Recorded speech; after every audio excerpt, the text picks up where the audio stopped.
Assalamualaikum warahmatullahi wabarakatuh. Waalaikumsalam warahmatullahi wabarakatuh. Yang saya hormati Bapak Kepala Sekolah SD Negeri Pangandaran, yang saya hormati pula Bapak Ibu Guru serta karyawan SD Negeri Pangandaran. Alhamdulillahirobbilalamin, pada kesempatan siang hari ini kita dapat berkumpul bersama di sini dalam keadaan sehat walafiat tanpa kurang atau apapun.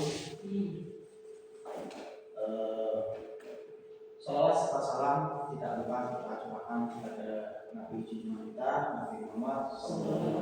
Setelah kita nanti-nantikan sahabatnya di dunia maupun di akhirat. Untuk itu marilah kita lakukan kalimat tahmid.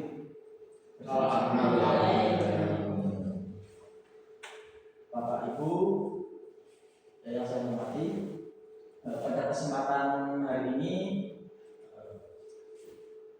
kita berkumpul di sini untuk melaksanakan diseminasi pembelajaran coding dan kecerdasan artifisial untuk fase C. Fase C sendiri itu adalah untuk kelas apa saja, kelas 5 dan 6. Pada presentasi yang akan saya sampaikan ini membahas strategi pembelajaran coding dan kecerdasan artifisial atau KA khusus untuk fase C jenjang sekolah dasar SD. Fokus utamanya adalah untuk membangun fondasi literasi digital sejak dini dan mengintegrasikan berpikir komputasional, literasi digital dan etika AI.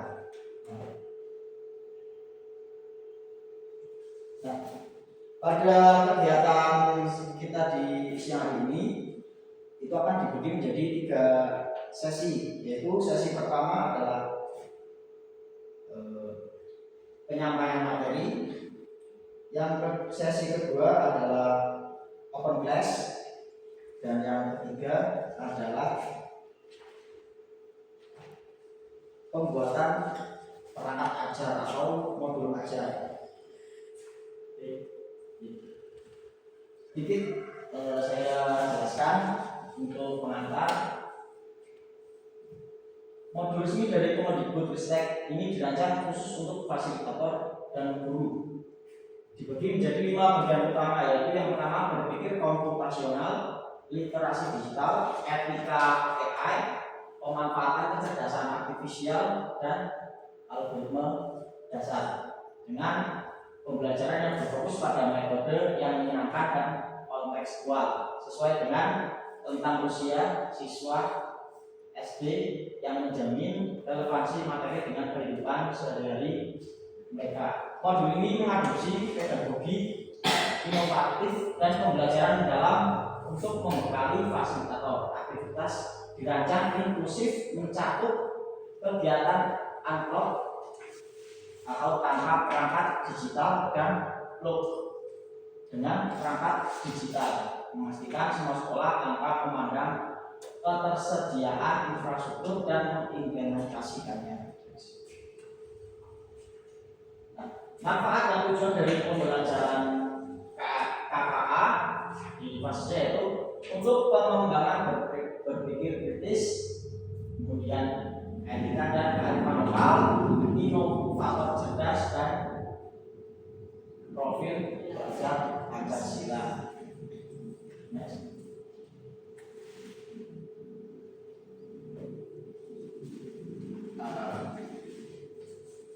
Dari kegiatan kita pada siang ini, tujuannya itu adalah untuk memastikan kesiapan digital siswa, khususnya sekolah dasar yang menjadi fondasi pembangunan bangsa. Itu kunci suksesnya terletak pada pelatihan fasilitator dan kita sebagai guru. Kami mengajak semua sekolah dan teman-teman pembina untuk aktif menggunakan modul ini untuk dapat meningkatkan kualitas pendidikan di Indonesia guna mencapai generasi emas 2045.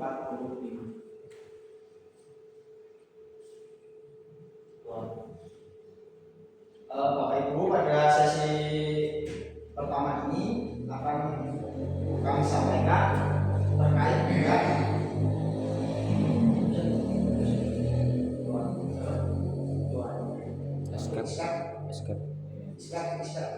ESD.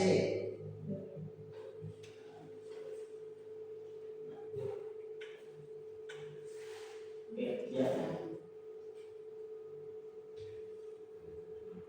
Terus atas, nah ya, full kanan sebelah ya, full screen.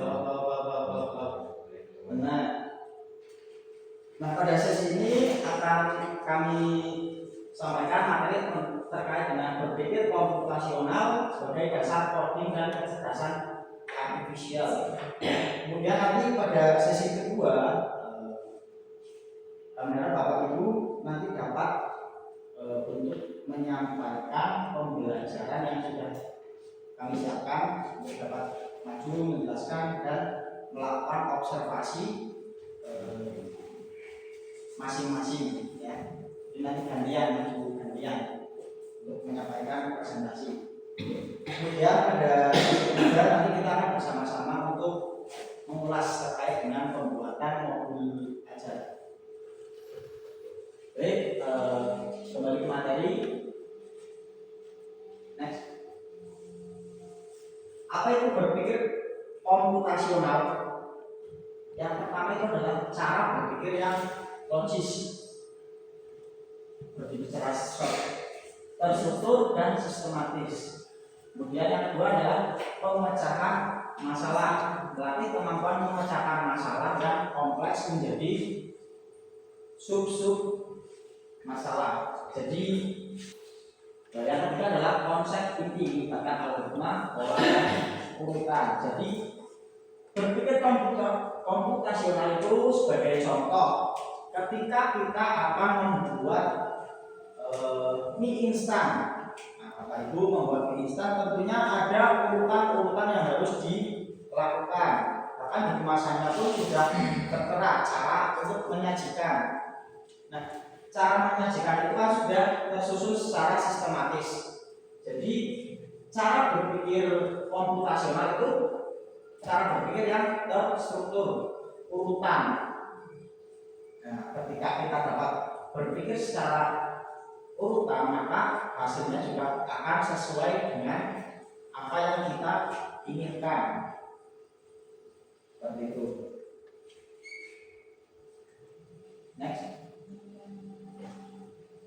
Hubungan berpikir komputasional dengan coding. Coding adalah penerapan langsung dan berpikir komputasional. Ketika kita coding, kita sedang menulis serangkaian perintah untuk komputer yang semuanya didasarkan pada algoritma yang telah kita susun. Jadi dalam aplikasi kita untuk ke anak-anak berpikir komputasional itu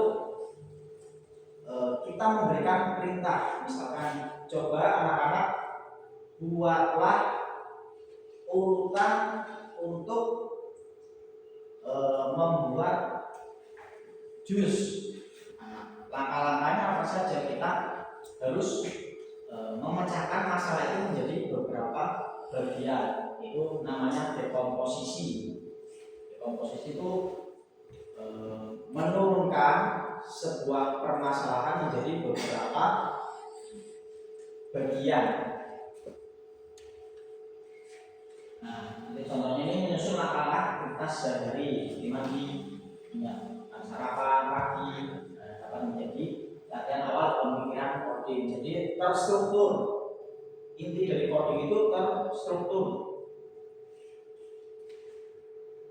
Next. Kecerdasan artifisial adalah teknologi canggih yang berupaya meniru kecerdasan manusia. Ini adalah pengembangan lanjutan dari berpikir komputasional dan memungkinkan mesin untuk belajar, berpikir dan memecahkan masalah. Jadi AA ini yang perlu kita terapkan pada siswa-siswa kita adalah cara berpikir yang komputasional seperti komputer terstruktur, terprogram, dan sistematis. Tidak meloncat-loncat jadi urutannya, dan belajar dari kesalahan, jadi diulang-ulang. Ketika anak kita diberikan perintah untuk menulis misalkan, tapi tulisannya masih belum rapi atau belum sesuai dengan ejaan yang seharusnya, maka anak itu harus kita latih terus dengan pola, jadi diulang sampai mereka itu bisa menulis dengan baik dan benar. Jadi mereka itu akan belajar, kemudian berpikir apa yang salah dari tugas yang mereka lakukan, kemudian memecahkan masalah tersebut. Nah, anak kita dituntut untuk dapat bisa membuat anak itu berkreasi dan berpikir secara sistematis. Kebijakan pendidikan terkait KKA di sekolah jenjang sekolah dasar, yaitu mengacu pada Permendikbud nomor 12 tahun 2024, itu kurikulum yang fokus pada pembelajaran bermakna dan relevan dengan kemajuan teknologi. Kemudian naskah akademik 2025 yang mengusulkan coding dan kecerdasan artifisial sebagai mata pelajaran pilihan untuk kelas 5 dan 6. Kemudian pendekatan pembelajaran harus menyenangkan, interaktif, dan sesuai dengan tahap perkembangan usia siswa. Metode pembelajaran berpikir komputasional di fase C atau di kelas 5 dan kelas 6 ini kita selalu menggunakan komputer.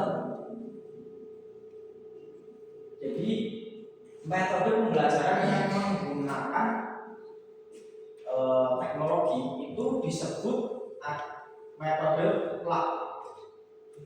Tulisannya Google. Plug itu adalah istilah yang digunakan untuk pembelajaran yang menggunakan teknologi. Sebagai contoh, kita mengajarkan anak untuk mengetahui jarak dari sekolah sampai ke rumah. Kalau dengan metode plug itu kita bisa menggunakan Google Maps. Mengajarkan anak dengan metode plug itu menggunakan aplikasi Google Maps. Jadi anak diajarkan untuk dapat menghitung berapa lama waktu dari jarak antara sekolah dan rumah itu jaraknya berapa kilometer, kemudian waktu tempuhnya itu berapa menit atau berapa jam. Itu metode dengan plug menggunakan aplikasi. Nah, selanjutnya metode unplug atau metode tanpa aplikasi, kita bisa mengajarkannya dengan cara tadi komputasional. Jadi anak diminta untuk meruntutkan dari sekolahan sampai rumah itu pertama jalannya ke arah mana, kemudian setelah jalan menuju ke gedung apa atau ke rumah siapa, itu nanti arahnya belok kemana sampai nanti ke rumah. Jadi kita mengajarkan anak itu untuk membuat peta tanpa menggunakan aplikasi. Itu merupakan metode unplug. Kemudian permainan kartu algoritma, yaitu seperti kita mengajarkan anak untuk bermain puzzle. Jadi menyusun sebuah puzzle satu persatu sampai nanti tujuannya adalah sebuah gambar yang kita inginkan. Jadi merangkai puzzle menjadi sebuah gambar yang kita inginkan. Kemudian ketiga dalam menyusun urutan aktivitas dengan menggunakan hafal atau gampang menyusun langkah-langkah untuk mencapai tujuan tertentu. Contohnya tadi membuat mie instan, langkah-langkahnya itu apa saja. Jadi terstruktur. Pertama kita harus apa? Misalkan pertama buka bungkus mie instan. Yang kedua, kemudian rebus airnya selama berapa menit. Yang ketiga, dan seterusnya. Kemudian penggunaan aplikasi visual di kelas 5 dan 6. Contohnya bisa menggunakan Scratch Junior ini untuk latihan pemrograman anak. Ini aplikasi yang digunakan untuk melatih kita membuat perintah. Kita membuat perintah pada bot, pada aplikasi tersebut. Kemudian nanti kita play, maka bot tersebut akan melaksanakan perintah yang kita berikan. Ada label, kemudian ada proyek animasi. Maka berpikir komputasional dan coding untuk siswa, yaitu mempelajari komputasional dan coding sejak dini memberikan berbagai manfaat krusial bagi perkembangan anak-anak. Melalui keterampilan teknis semata, satu itu dapat meningkatkan logika berpikir mereka, berpikir yang logis dan sistematis, serta dapat memecahkan masalah. Yang kedua, siap teknologi masa depan. Karena sesuai dengan perkembangan zaman saat ini, kita tidak dapat membendung lagi teknologi yang silih berganti terus berkembang, sehingga kita juga harus sebagai pendidik harus beradaptasi akan ombak besar tersebut agar kita juga tidak sampai tenggelam dalam perkembangan zaman. Yang ketiga adalah mendukung mata pelajaran lain dengan memperkuat pemahaman matematika dan sains serta mengembangkan keterampilan hidup. Dengan mempelajari teknologi tentu kita akan dapat beradaptasi dengan lingkungan serta beradaptasi dengan perkembangan zaman. Dan tantangan dan solusi untuk implementasi di fase C yaitu satu adalah penyesuaian materi, harus disesuaikan dengan tahap perkembangan kognitif anak, memastikan kontennya itu relevan dan tidak terlalu rumit. Kemudian pelatihan guru. Pelatihan guru ini seperti yang sedang kita laksanakan, yaitu saling sharing terkait dengan pentingnya pelatihan dan ilmu baru terkait dengan perkembangan zaman. Kemudian kolaborasi ekosistem bersama antara guru, orang tua dan lingkungan sekolah untuk menciptakan ekosistem pembelajaran yang suportif dan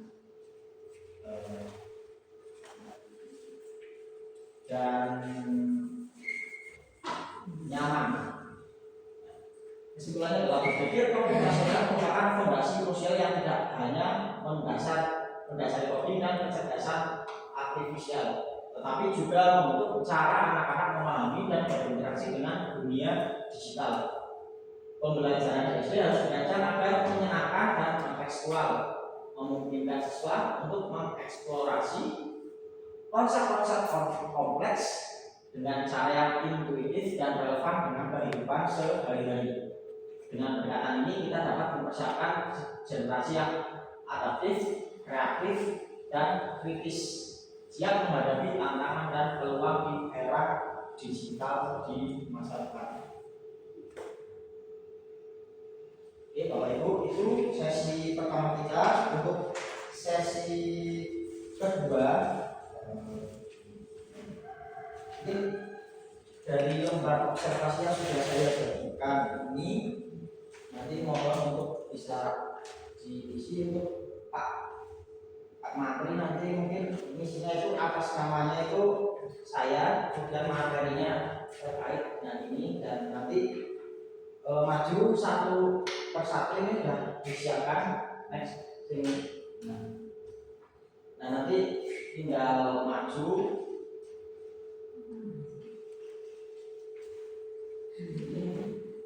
untuk dapat mempresentasikan yang ada di layar. Next. Nah, oke, gantian dari Mas Karot. Mas Kres, tolong kasih.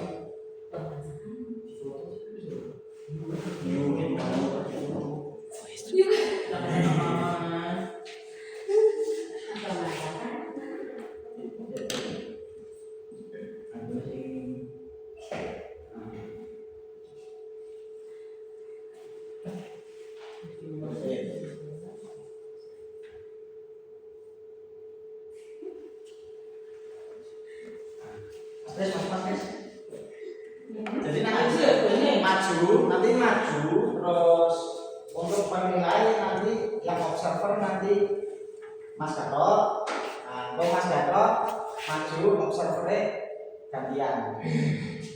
Maju macam di foto guys. Maju macam kalau bisa di foto. Wih, videonya guys.